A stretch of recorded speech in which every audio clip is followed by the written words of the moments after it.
Thank you all for joining, and I will now introduce our presenters for today. Denise Castillo has been at the University of Colorado since 2016 and has 11 years of clinical research finance experience in both the public and private sectors. She holds a bachelor's degree in healthcare management and a master's degree in management with a specialization in finance. She has been on the OCREST team since 2019 and enjoys assisting principal investigators in navigating the complicated world of budgets and finances for investigator-initiated trials. Next, we have Tim Milosich. Tim has been immersed in data and finance analytics for the last 25 years, developing analytical tools to track, identify, and improve department cohesion. He joined the University of Colorado in 2016 and have been the post-award and Encore data manager since 2022. Also joining us today is Greg Herckner. Greg has been at the University of Colorado since 2009 and with CCTO Finance Billing since 2010 for a summation of 14 years of experience in clinical trial patient billing finance department. Greg was the first person to be hired as a patient billing specialist, solely dedicated to paying the bills for patient charges on clinical trial studies, starting in 2010. For the last 5 years, he has been the Cancer Clinical Trials Office Patient Billing Finance Manager. The department he manages has grown from one person, which was himself, to now consisting of a 4-person department. I'd like to take a moment to thank each of our speakers, Denise, Tim, and Greg, for being here today, and I will pass it over to you. Thank you so much, Victoria. I'm going to go ahead and share screen.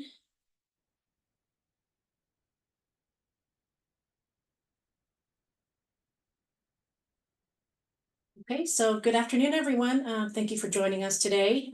Like Victoria said, my name is Denise Castillo, and I am the finance manager on the OCREST team in the Cancer Center. I was told this is a much demanded topic, and I can totally understand why, because finance is kind of one of those behind the scenes activities, so to speak. So I hope our presentation today will bring to light some of what goes on in clinical trial finance for you. So today we're planning to cover some of the fundamentals of clinical research finance. We'll start with an overview of the finance team in the Cancer Center. Then I'll move on to the basics of budget development and Medicare coverage analysis. Greg Herckner will then discuss patient billing, and Tim will discuss post-award financial management. So starting with an overview of the different financial departments in the Cancer Center, it's actually very complex and can be confusing since there are several departments. Even though we overlap in certain areas and often collaborate, it can just be very confusing. So we have the Cancer Clinical Trials Office that mostly handles, finances for industry-sponsored studies and external IITs. We have the OCREST team, the Oncology Clinical Research Support Team, or OCREST, and we mostly handle interventional IIT studies. We have the Hematologic Clinical Trials Unit, or HCTU, which manages studies related mostly to blood cancers. There's the Cancer Center Administration team that mostly handles federal grants for research. Some departments within the School of Medicine may also have their own support for clinical research finance, but that usually really varies on what support they have. But all of the departments do work collaboratively, so if you ever get confused on who to reach out to or who to contact, we're all very helpful in getting you to the correct person. Regardless of the department, clinical research finance is usually broken up by the duties performed. So we have a pre-award team who's responsible for tasks before a study even opens. So this includes things like budget development and budget negotiations with sponsors and assisting with contracts. The Cancer Center Administration team also submits grant proposals. After the studies open, the post-award team is the ones responsible for the financial management of a clinical trial throughout the life of the study.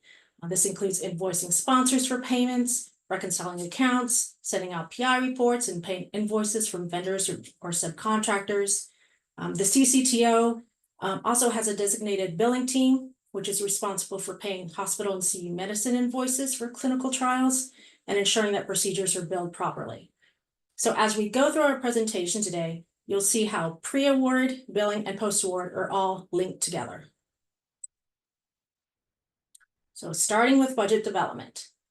As noted in the previous slide, budget development is performed by the pre-award team, or budget specialists as we're often called in the Cancer Center. My goal today is not to go into too much depth into the process, but to give you more of an overview so that you can understand what costs go into the budget and how the different cost drivers affect clinical trial finances.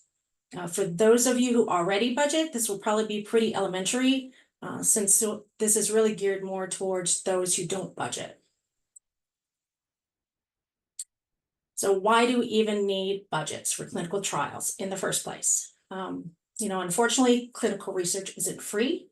So cost budget attempts to predict and estimate all the costs and expenses to conduct a clinical trial.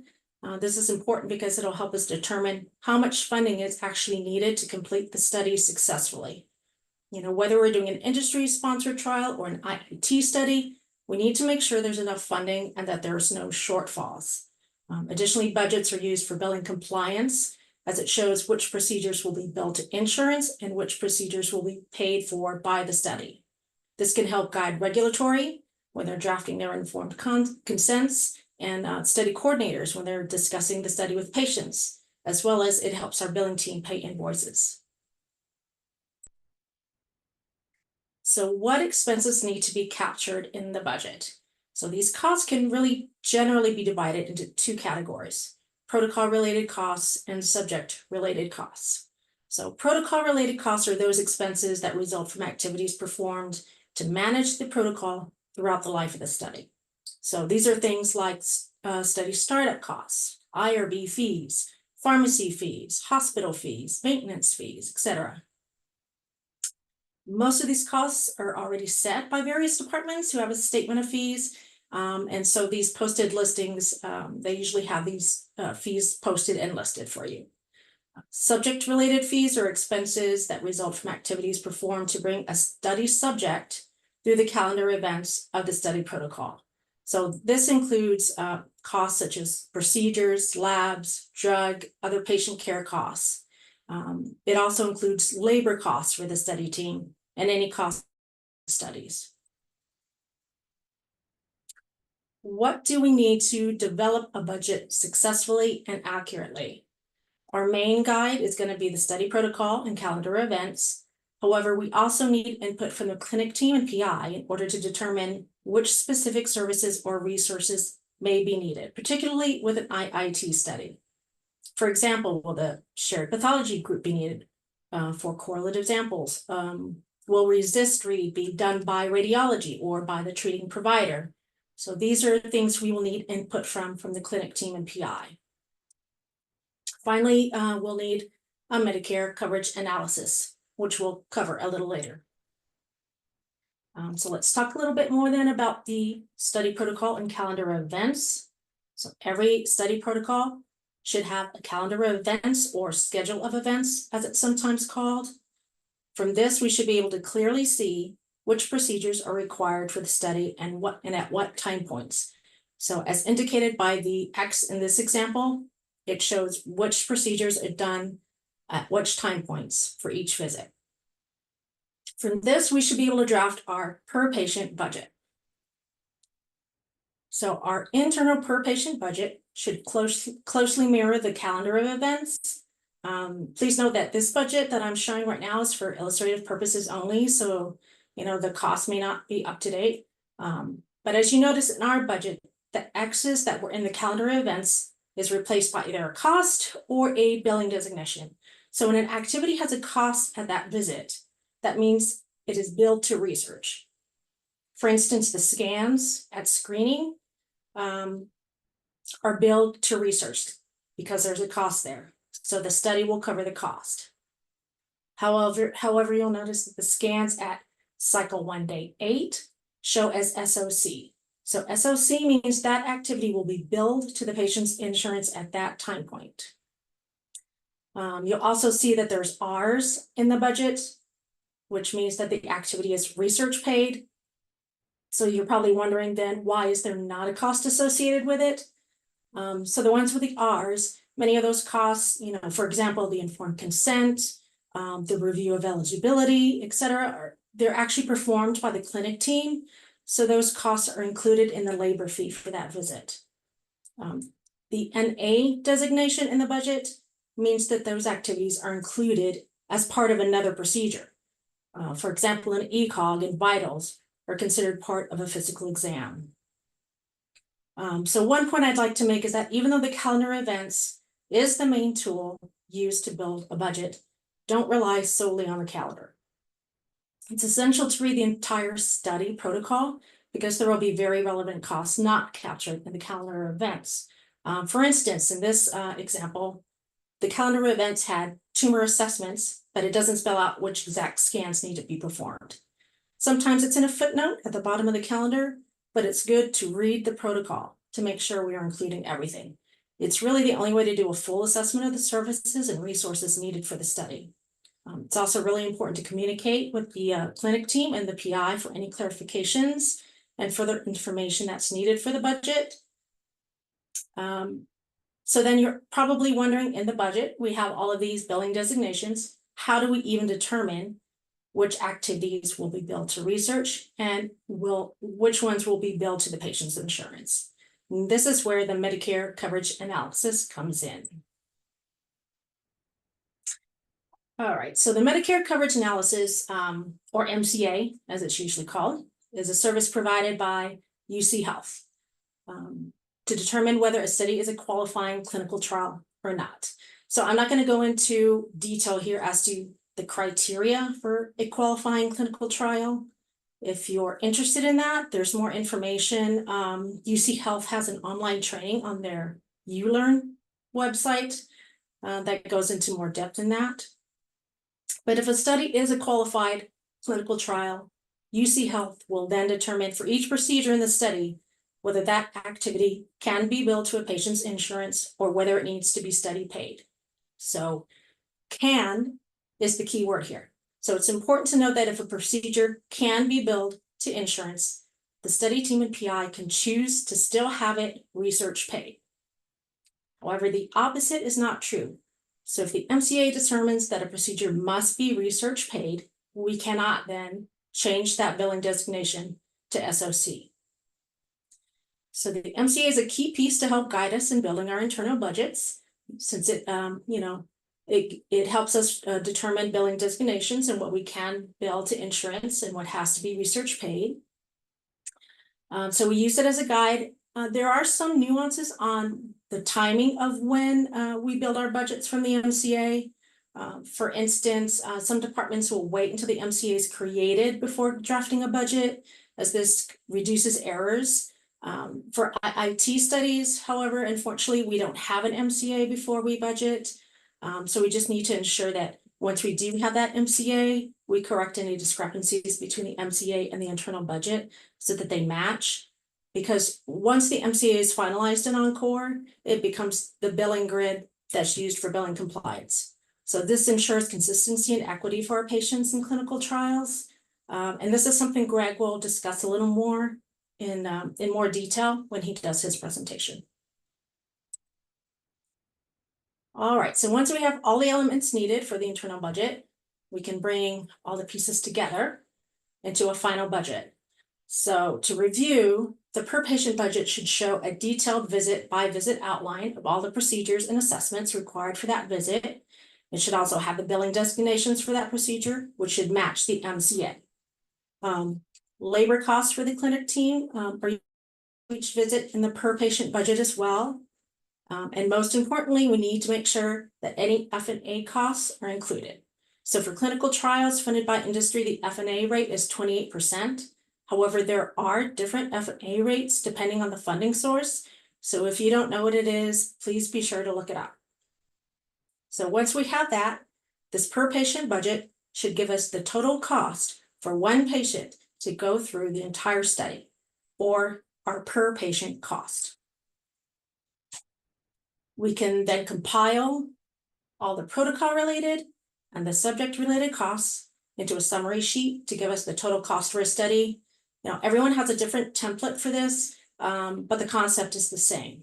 So in this example, we have protocol related costs at the top. There's IRB fees, startup fees, pharmacy fees, maintenance fees, and other protocol related costs. A couple of notes on these costs for the protocol related. Be sure to factor in the study duration for any annual fees. We want to make sure that we're able to continue to bill for those fees as the study continues. Sometimes the study goes on longer than we have budgeted for, so we need to make sure that we actually budget for the study duration. And also be sure to include any costs for other sites. This mainly applies to IITs, but if you have other participating sites, be sure you budget for their startup and maintenance as well. So below this, we then have our subject-related costs. So the per patient costs from the per patient budget that we developed, as well as other subject costs that may not have been in the per patient budget, such as biopsies or extra scans. For industry-sponsored studies, many of these subject costs can be invoiced to the sponsor, those extra ones like the scans and the biopsies. But for IIT studies, we often don't get to invoice the sponsors, so try to include them all in the total study cost. So then we add it all up. So the total protocol-related cost plus our total subject-related costs will give us our total direct costs. Once we add in the F&A to our total direct costs, we then have our total study cost. And that's pretty much the basics of budgeting. Simple, right? Except it's really not. So there are many challenges of budgeting that can make it a bit more complex. One challenge is how to budget for hidden costs. For example, budgeting for screen failures, unscheduled visits or procedures, excessive AE reporting, or reconsenting patients that take up more time and labor than we thought. Additionally, knowing how many cycles of treatment to budget for can be challenging when the study is open-ended. So the best way to try and account for hidden costs is to communicate with the clinic team and PI. For example, determining what they think would be a realistic screen fail rate. Negotiations with sponsors can also be very challenging and result in the need to adjust your budget. The best way to mitigate that is to make sure the budget sent to the sponsor includes a buffer. So for instance, always budget with inflation included and round up. That way, if the budget does get reduced during negotiations, you still have enough to cover the study. Lastly, budgeting for IITs is its own challenge in many ways. So oftentimes, protocols are not fully developed when a budget is first drafted. So you want to make sure, again, communicate with the PI and study team to weed out any unknowns. Additionally, funding is usually very limited for IITs, so it may take a bit of back and forth with the PI to find a compromise that works. So as you can see, budgeting can be pretty complicated and complex. That's why we always need the team's help and input during the initial build, as well as whenever there are changes to the study, which will impact the budget. So having this background and basic understanding of what costs actually drive the budget is very essential. So that's it for me. Thank you so much for your time. And next up, we have Greg to discuss patient billing. So I'll stop share and turn it over to him. Thank you, Denise. All right, let me get mine going here.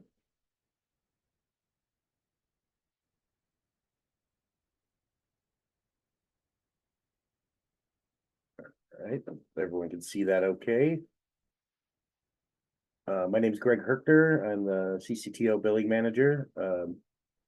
Like Victoria mentioned, I've been with the CCTO for 14 years.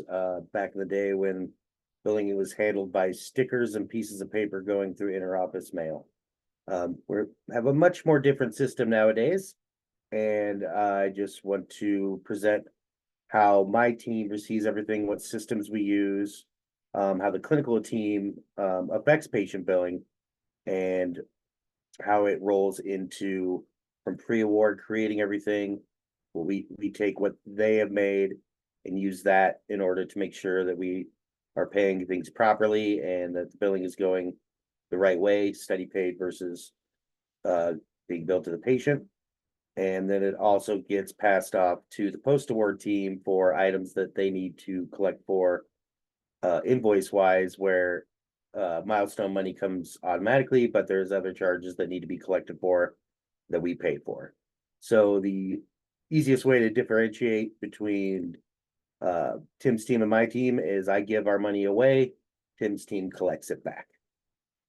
So with the CCTO billing, the systems that we use when receiving bills from the UCH side or the CU medicine side, which both of those are the patient billing cost, where UCH is the facility fee and the CU medicine cost is the professional fee. So what we use every day when looking at the bills, we use Epic, we use Encore, and most importantly, we use the internal budget. The internal budget is key because, as Denise pointed out, it rolls in what the MCA is in Encore. It rolls in what was negotiated through the CTA, and also gives us direction on whether we're paying something that's a milestone, which we don't need to invoice for, or something that's invoiceable, which is very important in Tim's team on making sure that we collect this all in the end. So patient billing, we receive this is what a UCH bill looks like in general. It gets separated. Basically, it's every 2 weeks. Whatever patient goes on study for a 2-week period, anything that's billable to the study is what we receive. And it just gets separated per date of service and per patient. You can see here in the example, what's in yellow is items that we need to invoice for and pay for. And the items that are not yellow are ones that are already set up in the budget for milestone payments. What we start with when we get a bill is we start with Encore. Encore entry is key for us at the beginning to let us know patient billing subject information and patient calendars to know what arm the patient is on and what cycle and day took place per date of service. Dates entered inside the patient calendar when you're in Encore, not only can you see cycle 1, day 1 happened on like 8/2, you click inside of that and clinical staff can actually put what happened when. For example, at screening, not everything happens in one day. Most every time a CT scan will take place maybe 2 days prior to them coming in for all their labs and their level visits, their office visits for screening. So technically screening is happening on multiple days. And so when we get a bill, we don't know that. We just see dates of service and the date entries that clinical CRCs enter into Encore, not only on the beginning of the calendar, but inside each calendar really helps us ensure that what we're looking at matches up to a certain time point. And then we also have the additional visit section, which is not used as often, but sometimes on certain protocols, cycles can be repeated. And my team needs to know if a cycle 1, day 1 was done twice. Usually that's commonly done when they come in for a cycle 1, day 1, but due to a high lab or whatever, they're unable to treat and they're going to repeat everything again on a separate day. So that means we only plan for milestones for 1 visit. We'll have to invoice for all those extra labs that were done prior. And that type of information being entered in the Encore lets us know what to do to ensure that we're paying properly and getting the money collected back in the end.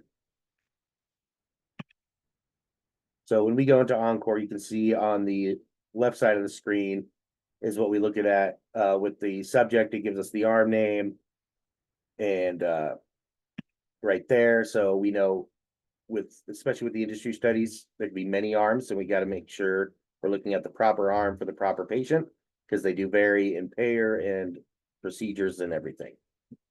And then inside a specific patient's calendar, this is what gives us the date of service when it occurred.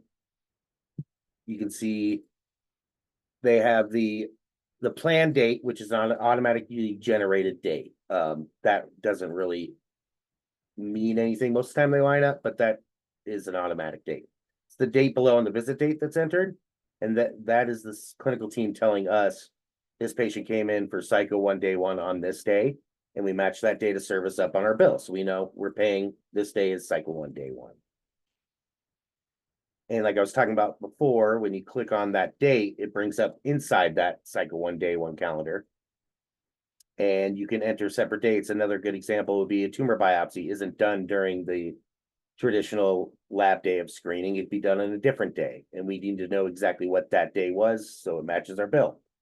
So you have the collection of fresh tumor biopsy and when the biopsy took place. And that just helps us be able to do our job faster and know that we're doing it right. As Denise was mentioning, here is the billing grid. The billing grid is the key piece that makes Epic and Encore work when it comes to patient billing. Encore doesn't drive the billing, it's really Epic. When the CRCs go into Epic and they link procedures to a specific time point, like screening or cycle 2, day 1, that gets read through the billing grid, and Epic reads Encore and then moves the charges according to what the billing grid said. In this example, you can see all the R's for this study. All the CT scans are study paid with an R. So those charges, when they occur, will move to me automatically. If it's not linked in Epic, nothing moves. Everything will go to the patient. So the biggest key is Epic is really what drives the billing, and that's done by the clinical staff. Encore is the tool it uses to know where to go. But without Epic being linked, nothing happens. So with our internal budget is what we use once we have everything labeled on the bill to know what to do, how we're going to pay for it, and that what we're getting billed is correct. So patient billing using the internal budget confirms what's billed is correct, and if any charges need to be invoiced for us. The internal budget reflects the Encore billing grid along with the CTA for proper payer. And if billing notes are required, for anybody who doesn't know, Epic does have an option where CRCs can put in a billing note, where that means there's occasions where the CTA is planning for like a CT to go standard of care in general. So we did not negotiate them to be covered. But there's instances where scans might be out of an insurance window, and that is one of those outliers that it will be allowed to be covered by the study if that's the case. But because the billing grid is already set up a certain way, we have to drive that charge to be either SOC or research paid. And that's when a billing note comes in, which really all that's doing is trumping the billing grid to say, no, this is where this charge needs to go. And UCH billers will see that billing note when reviewing the charges and move it properly based on what the billing note says to do. So right here we have our budget, and this is really the key to everything that should reflect all the pieces and parts. So a clinical person can look at this, I can look at this and understand where the charges are supposed to be billed, and if there's something that we would need to do billing note wise to drive it a different way. So you can see here, when we get the CT charges for this day, we know that we're supposed to pay for it and mark invoice on it. Any of these labs here, we know we pay for, it's study paid, but we do not need to invoice for it. So Epic, once we go into there, like I said, that is the key to all the billing. Linking in Epic is the driver for patient billing related to the study. If not linked, all charges will go SOC. So it's very important that the linking is done and done on time. The only exception to that rule is study related charges only. The charges will say study on them or research on them. Those never can be billed to an insurance. So those will always be pushed to study, whether it's linked or not, but everything else gets driven that way. And that includes CTRC and CTO charges. They will never and can never go to a patient's charge. Epic linking is key and must be linked prior to the participant leaving the facility for the visit, with the exception of the visit in which a participant is consenting and must be linked by the end of the day. Billing notes must also be entered on the data service. If any of this is done late, the system is not going to catch it, and UCH billers won't catch it.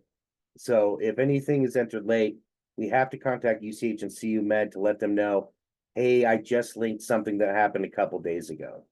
Otherwise, they've already gone automatically the moment that they're entered into the system. And then again, billing notes are the driver on anything that needs to be trumped. So you can see here is an example of an Epic linking, where up top we have the billing note. So this one's claiming the MRI brain needs to be billed to study.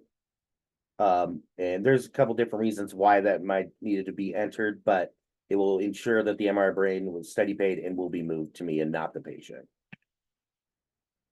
And then below here, you can see the linking for screening, and they have laboratory tests, return patient, that's the visit, and the HOVs, those are the CTs. So that's going to link all those charges that are related to that to be read by the system and moved automatically. And that's all going to be moved based on the billing grid that we showed before. And then once everything is lined up and we've ensured everything is correct, we can go ahead and pay that bill. Anything on the bill that is incorrect and should have went SOC, we send back to UCH or CU Medicine, and they'll correct that bill before paying and resend us back the bill to then properly pay it. The clinical research coordinator's role in the patient billing, which I've gone over a little bit, is linking an Epic for all procedures and visits taking place. And then also making sure they're linking to the most current available calendar and Encore. We have learned that sometimes it doesn't always default necessarily to the most current one. So that's always a good thing to keep an eye out to make sure that you're on budget, calendar 7, budget 2, and the correct arm. Otherwise, things can get misbilled, and that's the last thing we want. We have a little saying in our department that there's really 2 main things patients get when it comes to the reality of this research is the treatment and the doctors, everything they deal with inside the hospital, and then the bills they get at home. So our job is to ensure that everything goes how it should, and there's no surprises for these amazing patients that do this for us. Entering Epic billing notes when required to drive proper billing to the correct payer is also something the clinical team drives. And then entering dates of service information into Encore calendars, which helps our team know what lines up with what. And most importantly, is a huge driver in Tim's team's post-award finance area and how they know what to do, which he'll get into in just a little bit. And one of the biggest questions I probably get the most is, what do we do when the patient contacts the CRC about they feel something was done in error? Like they got billed something that they thought was study paid. It can be very confusing, especially with how bills can come. They come in general category labels and not like, it won't say a specific lab, it'll be like chemistry or, all kinds of different categories that might be confusing. What we can do is, I always tell them they're always happy to email me and I can look in Epic and see what happened, make sure, did everything go the right way? That's about all I can do. Once I've done that, either I'll send for correction when I realize, oh, nope, those are a few charges that shouldn't have been billed to the patient. And we work with UCH and CU Medicine to get those corrected. That takes time, but it'll get worked out. And then if everything is correct when I look at it, I always tell everybody that at that point, the best thing for the patient to do is contact UCH or CU Medicine, whichever bill, because there are 2 bills they get, and they are separate entities, to ask why they owe what they owe along with their insurance provider. Because at that point, everybody's insurance varies. It's different. There's all kinds of things that can happen. All we can do on our side is make sure that what we promised would be billed one way or the other is correct, and then go from there. And excuse me. And one of the main things I always ask is when the patient says I got billed, ask where it's from, UCH or CU Medicine, because I got to know who we're asking at the end. So, and that's really it for patient billing. And let me know if you have any questions. At this point, if we don't have anything, I will pass it on to Tim.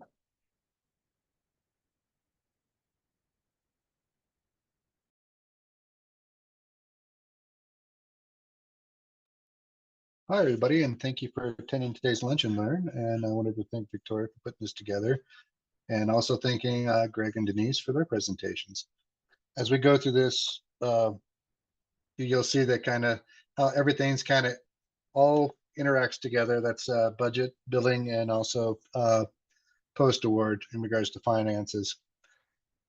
Of course, my name is Tim Milosich. I've been with CCTO Finance since 2016. I currently manage 7 amazing financial specialists. They really do the grunt of all the work. They have about 460 active speed types and studies that they have to manage themselves. We do touch these studies as frequently as 30 days each time, especially depending on patient activity. The studies that are open but really have no activity, we touch, but we don't have a whole lot of movement that we have to do with those particular trials. But we have a protocol within our department that we touch every study no later than 90 days. So that means that 460 studies amongst those 7 financial specialists, we're constantly busy trying to make sure that we're managing those funds coming in and out on a regular basis. Those financial specialists, we manage 2 areas of funds. We have the Fund 28, which is the teen speed types. That is the head and neck, the lung, the brain, the sarcomas. That is the teen speed types that we actually funnel the revenue into from all the patient activity. The Fund 30 accounts, that is for every protocol that we open up, every protocol receives a brand new unique Fund 30 speed type account. That is the revenue expenses that go into that account for all that activity. That includes the protocol related and that subject related that Denise alluded to. And of course, we really get involved with this right prior to open to accrual for every protocol. So right before we go open to accrual, we're actually sending out the startup invoices to the sponsor or the CRO. And then we manage that study through the life of the study until we actually, our IRB closed, and that study is financially closed after 6 months. And that's when we actually finally send an email to OGC requesting that speed type get deactivated or inactivated, to its proper terminology. We obtain information from various different areas. Primarily it's Encore, but we also have SSRS, which is that pulls a lot of critical data points from Encore itself, but puts them into unique reports for us to utilize on a regular basis. And of course, we also optimize Epic in regards to ensuring that the billing designations are correct, and that goes in line with our internal budgets and also the CTA. And one of our issues that we run into on a regular basis, well, not regular basis, but it is one of the principal areas that we have issues is when information's entered into Encore and we invoice for it, but where there's a delay in that information being entered into the sponsor's EDC, that generally creates what they call a rejection of that particular item because of the fact that the sponsor can't verify that the actual visit actually took place.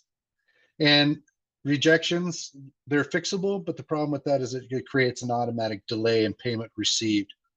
Sometimes those delays, because we'll send off an invoice and the sponsor or CEO usually has like about a 30-day window themselves, 30 to 60-day windows when they'll actually come back to our site to review all those invoices that they received. They'll actually vet them, reconcile them, and then they'll pass it back any rejections. So with a rejection, we usually have to make that correction, then we have to send it back, and then we're back in that holding pattern until they actually can go back and reconcile once again, or reconcile, sorry. And of course, at visit level procedures not performed need to be marked as NA in Encore specifically, because that's one of the items is, and I'll go to a little bit more detail in regards to data management. Encore data, everything defaults to occurring. That means that every procedure in Encore is already automatically saying that it's going to occur. It's up to the CRCs to make sure that procedures that did not take place are marked as NA, because otherwise that financial event will come across on our data management and also into our financial console within Encore. And again, financials is totally dependent on Encore data. And I'll be dabbling in Greg's area as well, because of course we get our information from Greg after his team has actually vetted those UCH invoices or the HARs. We then bounce that against the CTA, and then we put that information onto an invoice and we send that out to the CRO or sponsor. And another trigger item for us is when every month we'll run our data management report, and based upon those visits that were created in the system and the negotiated contract, those will generate a financial event for us, which then we have to vet and make sure everything is properly done accurately. Research paid items. This is again, just repeating myself, that CRCs enter individual visits into Encore. And again, goes back to every procedure is defaulting to occurring. And they'll go through and they'll put the dates that certain procedures, like if there's scans that were done prior, they'll mark, or they'll leave it unchecked as NA, and then they'll put the date that scan actually took place. So when everything we need to align everything, at least we know the dates that they actually occurred.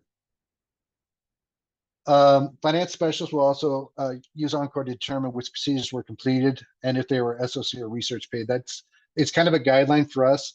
We look at multiple different events. We looked at Epic, we look at Encore, we look at the internal budget, and we also look at the CTA. We have to balance all those informations against each other because not all the times do they align. And so that's when we bounce that off of each other, we do find potential errors. If research paid, again, just like what Greg will receive the HAR, his team will vet it and actually update it and then send us the HAR information once he's actually done his vetting. And then we actually take that and we put that onto an invoice and we send that to the CRO or sponsor. And again, I just kind of reiterate, and it's kind of crucial that both Encore and the sponsor EC have the same data and includes the same dates. Again, they can have the visit date as being the same, but if a scan date is a day or two off for some particular reason, that initiates a potential rejection on a regular basis. And rejections are just, it makes it to where it delays the revenue coming into our departments. And this is an example how what it should look like when we actually we look in the system where a visit date actually occurred. But on this example, a PET actually took place on September 29th. And this information would be reflective on our invoices that we send off to the sponsor. This is a snapshot of actually what our financial console looks like. So everything that occurs for that visit and that the patients will always dump into our financial console. Really active studies, we can have 150 line items per month that actually come onto our financial console that we actually have to go through, delve through, and to make sure that they actually took place and occurred. Data management report. This is what we call DM. This is the thing that is our primary revenue driver. We run this report every month. This is the activity that is formulated and pulled from the system into Encore, and it's processed through SSRS. And our processing period for a financial month is it's the 16th of the prior month to the 15th of the current month. And that's just our financial mechanism for actually moving that data. And that data is based upon created dates. So even though a visit date occurred, it's the creation date of that visit that actually impacts our DM. So if a date happened to take place in May, but it wasn't entered until August, which is possible if we're on what they call a calendar hold, we're holding entering patient activity until that calendar, for if there's a budget in the process or an amendment in process being worked, until that calendar is released, the whole patient visits until that calendar has been released, and they'll enter the patient visit onto the new calendar version, which then that creation date will then trigger a financial event for our DM. And of course, it'll show the visit date taking place in May, but it'll be on our DM for August, but that's where we have to go back and vet it to make sure. One of the issues that we've had in the past is we've had where patients were entered in on the wrong calendar version.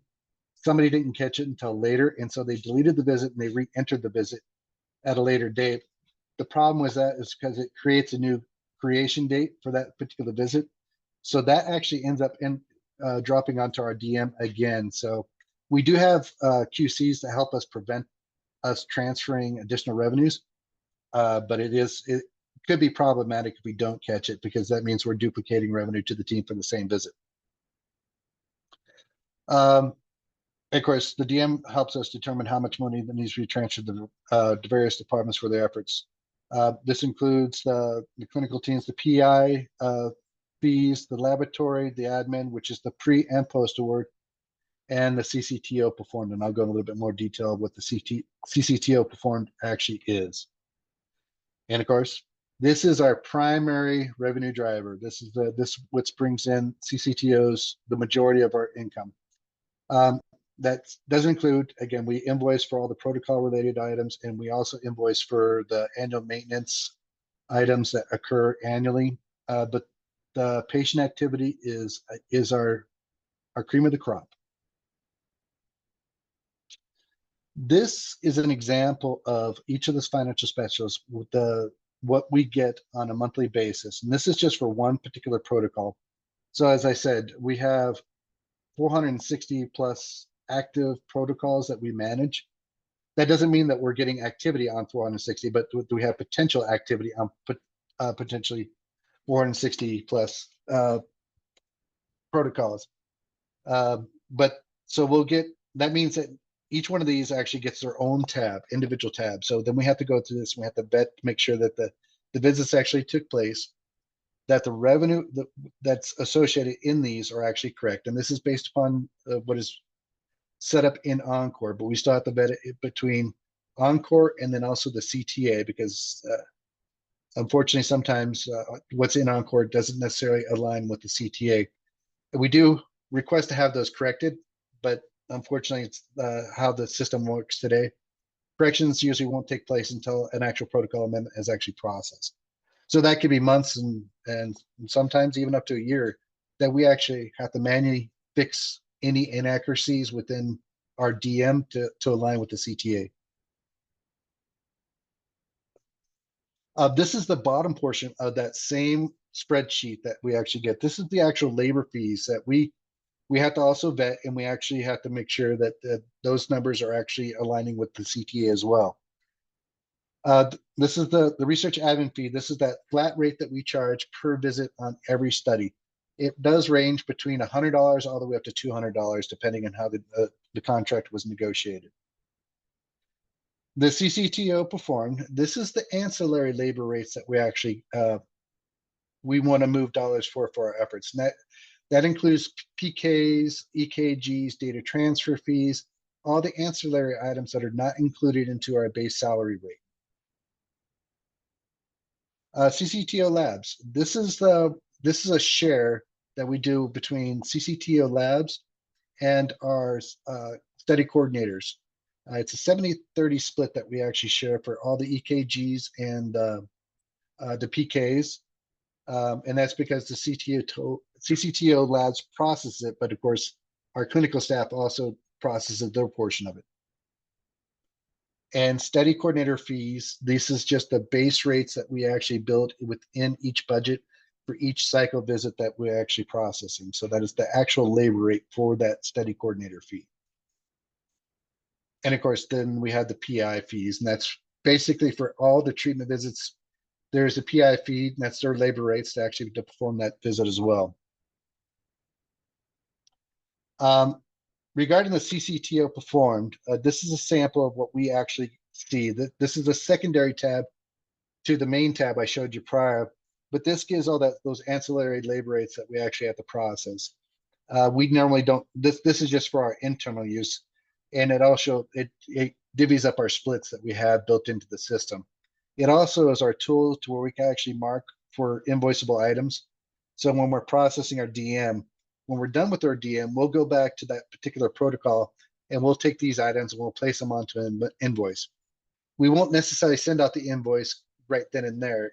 If we really want to build up an invoice to where it has a decent amount, we won't send an invoice for $130 if there's just one line item there. We'll try to build it up to at least it's a decent invoice that we're sending off to the sponsor.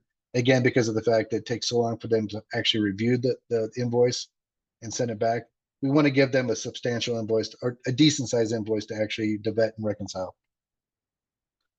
And this just showing out, this is our manual input thing saying that for the contract, we moved $100, but we can invoice the sponsor at $130.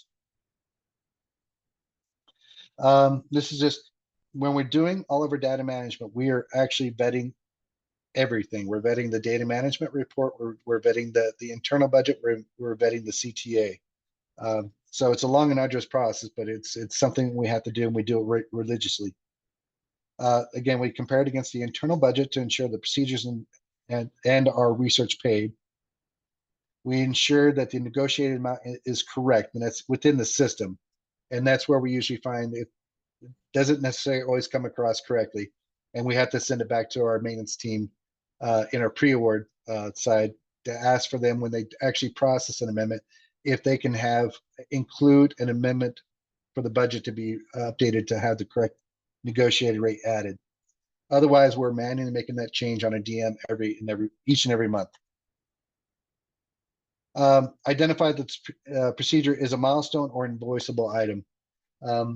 Because of the procedures can be considered, when they do the negotiations within pre-award, they definitely are trying to build as much into the milestone as possible. But depending on the budget and the CRO and the sponsor, sometimes those procedures will be moved off to the budget into an invoiceable section. And that's just to limit the impact of that milestone payment. So we have to make sure if that is built into the milestone, or if we need to invoice for it as well. And at the end of the day, we have to make sure that we invoice the sponsor and the CRO for any invoiceable event. And this is a sample of the CTA that we actually vet. And when I say that we use the CTA primarily, one of the reasons why is because the information that's in Encore doesn't necessarily align with the information that's in the CTA. And when I say that, it's the language that our CPTs might have the structure of the language slightly different than what's built into the CTA. And unfortunately, if it's not exactly what's in the CTA, it will force a rejection for our invoices. So we always go back to the CTA, and we make sure that the information on our invoices align exactly like what's in the CTA. And this is the invoiceable section within the CTA. This is all the ancillary items that we can have potentially that are outside the scope of the milestone that we can actually invoice. It also includes the startup fees and the maintenance fees that we'll actually be invoicing on a regular basis as well. This is just within Encore. This is also the pass-through items that actually come across on the DM. And this is kind of an example of when we're not checking the NAs.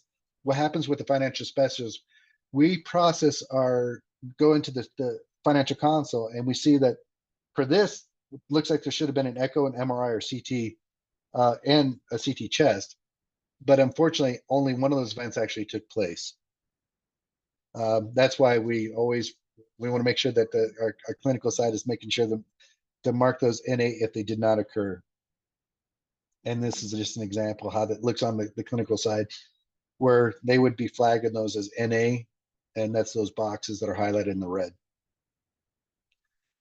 And that is all I have for my presentation. I do want to thank everybody for joining us, and I want to thank everybody for listening to my presentation. And I'll give it back to Victoria. Wonderful. Thank you again, Denise, Greg, and Tim, for 3 wonderful and very informational presentations. I want to share that we've received a few comments in the chat, really appreciating the information you've shared. So we do have time for a few questions, so please feel free to unmute or type your question in the chat. I see one about sending out the slides. Tim, Greg, and Denise, would you be willing to send us your slides? And then we can post those along with the recorded video as well. So we will get that posted to you. I have a question. How do you reconcile when, let's say for screening, a patient needs like a certain hepatitis lab drawn, and CRC will put in like the CPT code into Epic, and there will be several different options that fall under that CPT code. How do you ensure that the correct test is ordered, or since there's multiple that come up underneath that same CPT code, would they all be covered? If that makes sense. That makes sense, but unfortunately, that would be more on the clinic side because of the fact that we will only see the Encore side of it. So in regards to when it's entered into Encore, those labs should already be assigned based upon the contract. Within Epic, that, I guess, maybe Greg? I can give a little on that. Victoria, if you're kind of asking like, how do we ensure that that gets, say that tests that you order need to be billed to the study and it wasn't built in or whatever, and you're putting in a billing note in Epic to kind of reflect that test, like hepatitis test. Because a lot of it, you know, once the test is ordered, it goes to the system and then the coders code it. And for the most part, that should be the general one that's in the protocol number. But like you said, there could be several different ones that all look pretty close. So I mean, we get stuff on our bill that the CPT code is a little off than what we have in the budget. But in general, when it comes to Epic and entering a billing note, if you're typing out, it says put in the CPT code, but really he is also typing in hepatitis B test, blah, blah, whatever it's really called. And that will also allow the UCH research biller to move it properly, even if it's not exactly the right CPT code, because the billing note's more of an in general kind of like move this charge. So it's not that big of a deal, but I know exactly what you're talking about. When ordering something, it can vary a lot on which one you grab. And that I don't have a great answer on why or how you know which one, but I do know once something's ordered, it's the coders that will end up in the end coding which one is appropriate, based on their hierarchy of how they code, which is a whole different group of people with a whole different set of skills that I'm not privy to. Don't mess with basically don't mess with coders. Thanks, Greg. No, I think you answered it with saying that if it's just slightly off, it's usually not a huge issue. That's kind of what I was getting at. Yeah, especially if you're talking about just trying to make sure it's getting billed the right way. Typing out the word of it is really the key, and do your best on the CPT code.